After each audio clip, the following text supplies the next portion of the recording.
Mapagpalang araw po sa inyong lahat. Welcome to DJ Sean Stories. Turn on your notification bell, like and subscribe para sa crime stories araw-araw. Ang kwento natin ngayon ay mga krimeng nangyari kamakailan lamang at mga updates sa mga krimen na ito. At ang parehong krimen nga ay nakuna ng mga CCTV. Viral nga ngayon sa social media ang kuha ng isang CCTV sa loob ng isang printing shop sa Zamboanga City. Sa video, makikita nga ang walang habas na pamamaril ng isang lalaki sa isang Pinay at sa asawa nitong Lebanese na may-ari ng isang printing shop. Nagawa pang habulin ng Lebanese ang gunman kahit na siya ay may tama na ng bala. Pilit nga na lumaban ang lalaki sa labas ng kalye, subalit nakatakas pa din ng sospek. At naging huli na nga ang lahat para sa mag-asawang Pinay at sa kanyang asawang Lebanese. Pinaniniwalaan na tinangay ng mga sospek ang tumpok na pera ng mag-asawang biktima. At naging huli na nga ang lahat para sa isang Pinay at sa asawa niyang Lebanese. Simpleng pagnanakaw lamang ba ang motibo sa krimen o pinaniniwalang na may mastermind umano na nag-utos para paslangin ang mag-asawang negosyante? Ang biktimang Pinay nga na nakunan sa CCTV ay kinilalang si Anora Habdam, 53 years old. Si Anora ay nagmula sa Zamboanga City at mula sa Muslim na pamilya. Nagmula sa simple pero masaya at relihiyosong pamilya ang ginang. Ang buong mag-anak nga ay nagmamahalan at may malasakit sa bawat isa. Base nga sa mga larawan ni Anora sa kanyang social media account, ang Pinay ay nagtrabaho abroad at naging tagapag-alaga ng mga bata na iba ang lahi. Masaya nga ang Pinay sa kanyang trabaho kahit na malayo ito sa kanyang pamilya sa Pilipinas. Ilang beses na nagpabalik-balik si Anora sa ibang bansa at wala nga siyang sinayang na oportunidad, lalo na at mabait naman ang kanyang mga amo. Habang nagtatrabaho abroad, isang lalaki ang nakilala ni Anora. Ang lalaki na ito ay si Fahed Habdan, isang Lebanese national. Mabait, mapagbigay at matapang. Ganyan ilarawan si Fahed ng kanyang pamilya at mga kaibigan. Nagmula man sa magkaibang bansa at magkaiba ang kanilang mga lengguwahe, naging malapit pa din sila sa isa't isa. Hindi nagtagal, nahulog nga ang loob ni na Anora at Fahed sa bawat isa at nagkaroon sila ng isang relasyon. Noong una, naging long-distance relationship ang kanilang pagmamahalan. Subalit dahil mahal na mahal ni Fahed si Anora, nagtungo ang lalaki sa Pilipinas para bisitahin ang Pinay. Malagod namang tinanggap ng pamilya ni Anora si Fahed. Ipinakita nga nila ang pagiging hospitable ng mga Pinoy, hindi lamang kay Fahed kundi sa mga kasamang kaibigan ng lalaki. Tunay at tapat nga ang pag-iibigan ni na Anora at Fahed. Kaya naman makalipas ang ilang taon, nagdesisyon nga ang magkasinta na magpakasal dito sa Pilipinas. Matapos nga ang kasal, permanente nang nanirahan ang Lebanese na si Fahed sa ating bansa. Wala namang detalyeng lumabas sa publiko kung nagkaroon ba ng anak ang mag-asawa. Pero bakas naman sa larawan ng mag-asawa ang tamis ng kanilang pagmamahalan. At dahil permanente nang naninirahan si Fahed sa Pilipinas, nagawa na ng mag-asawa na mamasyal sa iba't ibang magagandang lugar sa Pilipinas. Nag-isip naman sina Anora at Fahed ng paraan kung paano sila kikita ng pera. Dito na nga nagdesisyon ang mag-asawa na magtayo ng isang negosyo. At ang napiling business nga na mag-asawa ay internet shop na nag-aalok din ng mga printing services. Ang shop nga na mag-asawa ay tinawag na Zara Digital Printing at Internet Cafe. At ito nga ay matatagpuan sa Cervantes Corner Pilar Street sa Zamboanga City. Talagang inaral at tinutukan nga na mag-asawa ang kanilang negosyo. Kaya naman hindi katakataka na napalago at napanatili nila itong maunlad. Halos lahat nga ng oras ni na Anora at Fahed ay iginugol nila sa kanilang shop. At dahil nga printing shop ito, ang madalas na customer na mag-asawa ay mga estudyante. Kaya naman minsan madaling araw pa lamang, nagbubukas na ang shop ni na Anora at Faheda.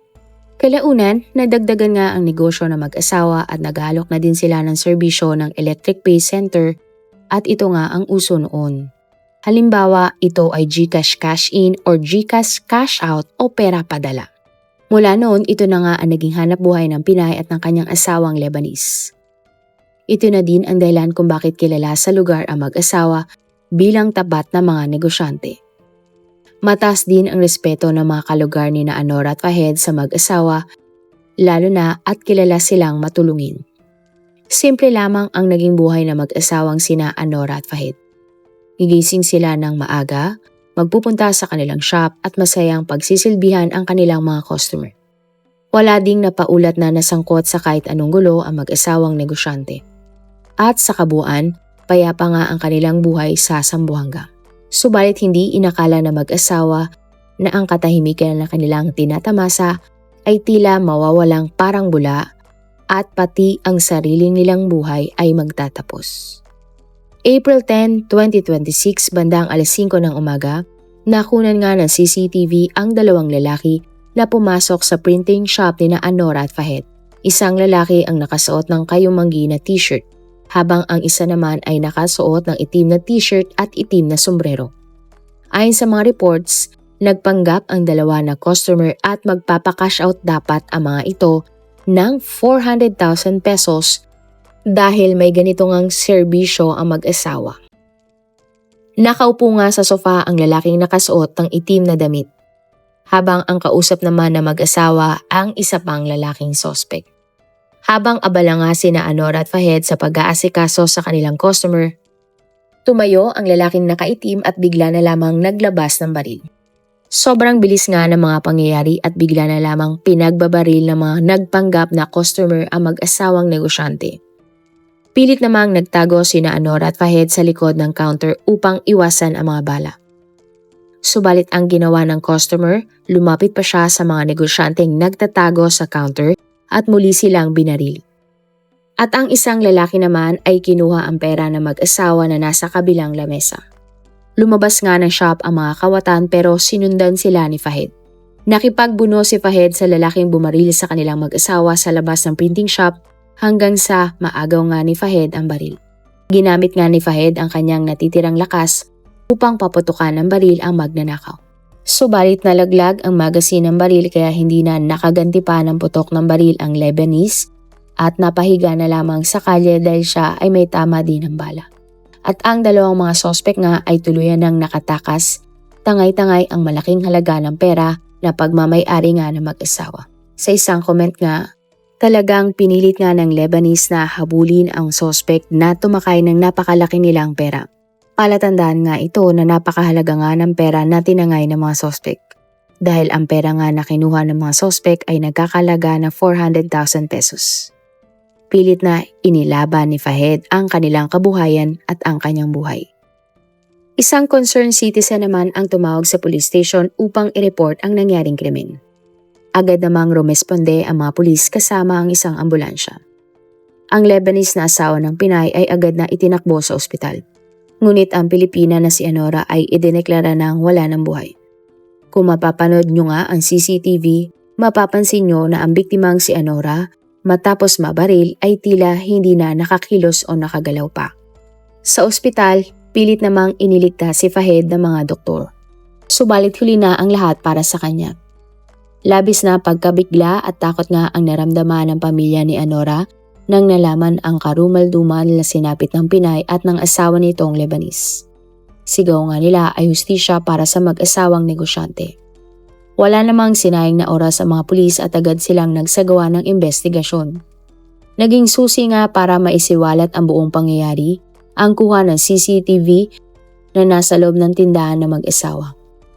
Sa video na ito, kitang-kita nga kung paano walang awang tinapos ng dalawang mga sospek ang inosenteng buhay ng dalawang mga kawatan. Nakunan nga ng malinaw ang itsura ng dalawang lalaki at dito na nga nagsimula ang pagtugis sa mga sospek. Nagtrending nga sa social media ang kuha ng CCTV at kahit nga hindi personal na kilala ng mga netizen ang mag-asawa, sigaw nga nila ay katarungan.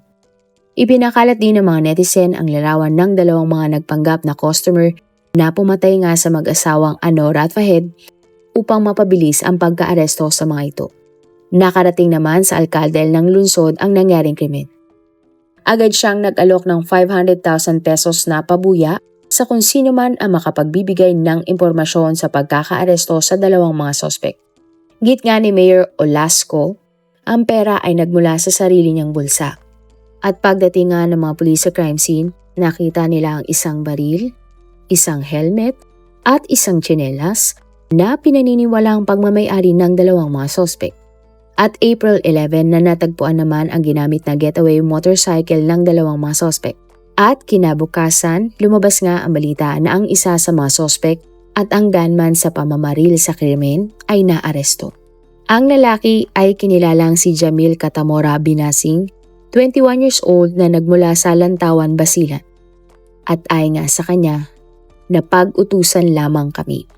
Yan nga ang revelasyon ng isa sa mga sospek na pumatay sa mag-asawang Hamdan. Ayon sa mga reports, si Jamil ay nagtatago sa bahay ng kanyang lola sa Basilan. Hanggang sa napilitan nga ang lalaki na lumabas sa kanilang bahay nang marinig at nalaman niyang napapaligiran na ang kanilang buong bahay ng hindi lamang mga pulis, pero maging mga sundalo. Agad lamang dinala pabalik si Jamil sa Zamboanga City at hinarap nga kay Mayor Olasa at sa media. Sa interview sa gunman, inamin ni Jamil na siya ang lalaking nakunan sa CCTV na siyang bumaril kina Anora at Fahed. Nagulat naman ang mayor nang aminin ni Jamil na binayaran sila ng isang individual para paslangin ang mag-asawa. Ayon sa kwento ng suspect, sinabi niya na merong mastermind na nag-utos sa kanya at sa kanyang kasama na patayin ang mga negosyante upang makuha nila ang 400,000 pesos na ipapakash out sana nila. Giit ni Jamil, pinangakuan sila ng mastermind ng 50,000 pesos kapalit ng kanilang magiging trabaho. Wala daw idea si Jamil kung nasaan ang kanyang kasabwat dahil naghiwalay agad sila matapos mangyari ang krimen. Kapansin-pansin din na nagpablanda ng buhok ang suspect na si Jamil, hindi katulad sa kulay ng kanyang buhok na nakunan sa CCTV. At ayon nga sa suspect, sinadya niyang kulayan ang kanyang buhok upang hindi siya makilala ni Numan. Pinangalanan din ni Jamil ang tinutukoy niyang mastermind ng krimen. Samantala, kumalat naman online ang larawan ng isa pang suspect na kasabwat ni Jamil. Kinilala nga ang suspect na si Salman Insala. At base nga sa mga post, ang suot na damit ng isa pang suspect sa pagpatay kina Anora at Fahed ay kahilintulad ng larawan ni Salman. Ayon sa investigasyon ng mga pulis, hindi ito ang unang beses na nag-cruise ang landas ng mag-asawang negosyante at ng dalawang mga sospek. Bago kasi ang insidente, palaging nagpupunta ang dalawang mga sospek sa tindahan ni Anora at Fahed para magpa-cash in o magpa-cash out. At palagi umanong malalaking halaga ng pera ang kanilang ipinapa-cash out o cash in sa mag-asawang biktima. Ayon din sa mga otoridad, pinaslang ni Jamil at Salman ang mag-asawang negosyante ay dahil sa pera. Ayon sa mga otoridad, ang mastermind sa krimen ay isang negosyante din. Sa social media nga agad namang kumalat ang pangalan at larawan ng pinaniniwalaang mastermind. Ang lalaki ay kinilalang si Hamdi Mangkabang sa TAR. Ang ilan nga sa mga negosyo ng mastermind ay catering, dormitoryo at car wash kung saan tauhan niya sina Jamil at Salman na siyang nagpapanggap na mga customer. Kumalat din naman online na si Hamdi ay may kaso na dati na estafa at nakulong umano sa Jeddah, Saudi Arabia. At base nga sa investigasyon ng mga pulis, malakas umano magsugal si Hamdi kaya kinailangan nito ng napakalaking halaga ng pera. Ayon sa mga balita, malinaw na inutusan ni Hamdi sina Jamil at Salman na tangayin ang pera at patayin ang mga biktima. Mismong si Hamdi din pala ang nagbigay ng baril kay Jamil. Sa huli, sinampahan nga ng kasong robbery with murder ang naarestang suspect na si Jamil. At siya ay tuluyan ng ikinulong. Sa ngayon ay patuloy pa din ang paghahanap sa dalawang mga suspect. Ang tumangay ng pera na si Salman at ang mastermind na si Hamdi. Nag-alok muli nga si Mayor Olasco ng halagang 500,000 pesos para sa pagkakaaresto ni Salman at Hamdi. Pero kalaunan binawi ito ng alkalde para sana sa pagkakaaresto ng mastermind na si Hamdi. At ang utos nga ng alkalde ay naging shoot to kill kung makikita man ng mga kapulisan si Hamdi. Pinaigting din ng mga otoridad ang security sa mga port sa Basilan at Zamboanga City upang hindi makatakas ang dalawa pang pinaghahanap ng mga sospek. Ang kwento nga ni Anora at Fahed ay isang nakakalungkot na pangyayari. Halos ginugol nga nila ang kanilang buhay sa printing shop na ito. Pero walang mag-aakala na dito din pala magtatapos ang buhay ng Pinay na si Anora at ng Lebanese niyang asawang si Fahed. Kung ikaw ang tatanungin, totoo kaya ang sinasabi ng isa sa mga gunman na nahuli na sila ay napag-utusan lamang? Ang pangalawang krimen ay nangyari naman sa Caloocan City. Isang mag-asawa din ang pinaslang kamakailan lamang. Sa kuha nga ng CCTV, maririnig ang sunod-sunod na putok ng baril na tumapos sa buhay na mag-asawa na tahimik lamang namumuhay. Isang maranaw ang babaeng biktima na kinilalang si Leonora Abonatalla, 50 years old. Pero ang kanyang napangasawa ay isang katolikong lalaki na si Ronald, 45 years old. Ang dalawa ay parehong masayahin na lalong nagpapaligaya sa kanilang pagsasama. Ang pagmamahalan nga nila Leonora at Ronald ay nagbunga ng mga anak. Simple pero punong-puno ng masasayang alaala ang pamilya ng mag-asawa. Mas naging makulay nga ito dahil sa kanilang mga kamag-anak na mahal ang mag-asawa. Ang kanilang pamilya nga ay mahilig sa selebrasyon at salo-salo. Sa tuwing magkakasama ang lahat, hindi mawawala ang kantahan at sayawan. Aliw na aliw nga ang lahat kay Ronald dahil mahilig itong sumayaw. At dahil sa lalaki, mas nagkakaroon nga ng kulay ang salo-salo. Si Leonora naman ay maalaga ng todo at asikasong-asikaso ang kanyang mga kaanak tuwing sila ay may salo-salo.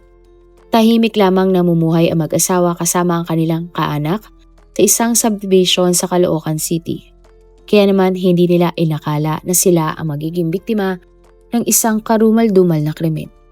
April 5, 2026, linggo ng pagkabuhay at payapa noon, maririnig sa isang kuha ng CCTV ang sunod-sunod na putok ng baril. Maririnig din ang sigawan ng ilang mga tao. Ilang sandali pa makikita nga isang babaeng paika-ikang naglalakad habang sumisigaw ng tulong sa barangay. Kasunod nito, nakita naman sa CCTV ang 4 na mga katao at isa nga sa mga ito ay may hawak ng baril. Naiwan namang nakahandusay sa lupa ang mag-asawa na sina Leonora at Ronald at kapwa sila may tama ng bala. Mabilis namang rumesponde ang mga pulis subalit idineklara ang mag-asawa na wala ng buhay. Nabulabog nga ang buong subdivision sa mga pangyayari.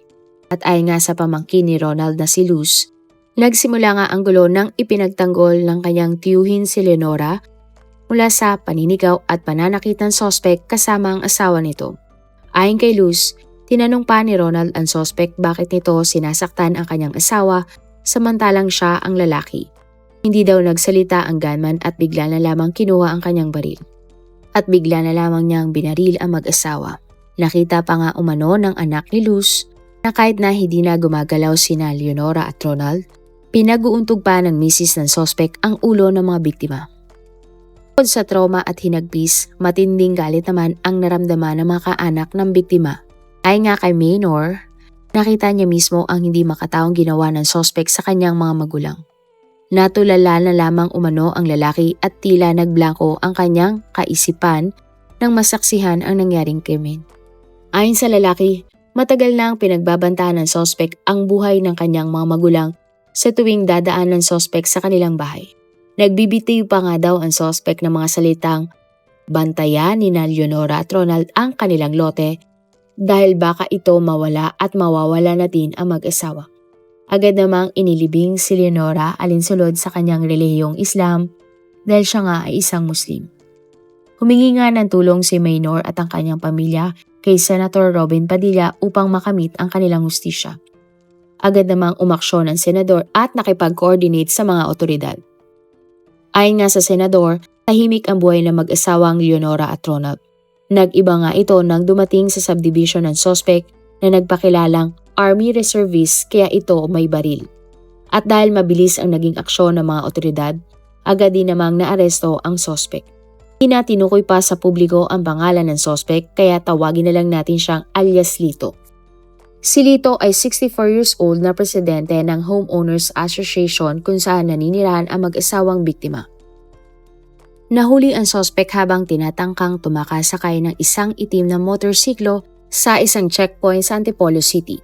Nakuha nga mula sa sospek ang isang lisensyadong baril na ginamit niya sa krimen. Ayon sa mga balita, matagal na palang may alitan sa lupa si Lito at ang mga biktima na nahanto nga sa isang madugong krimen.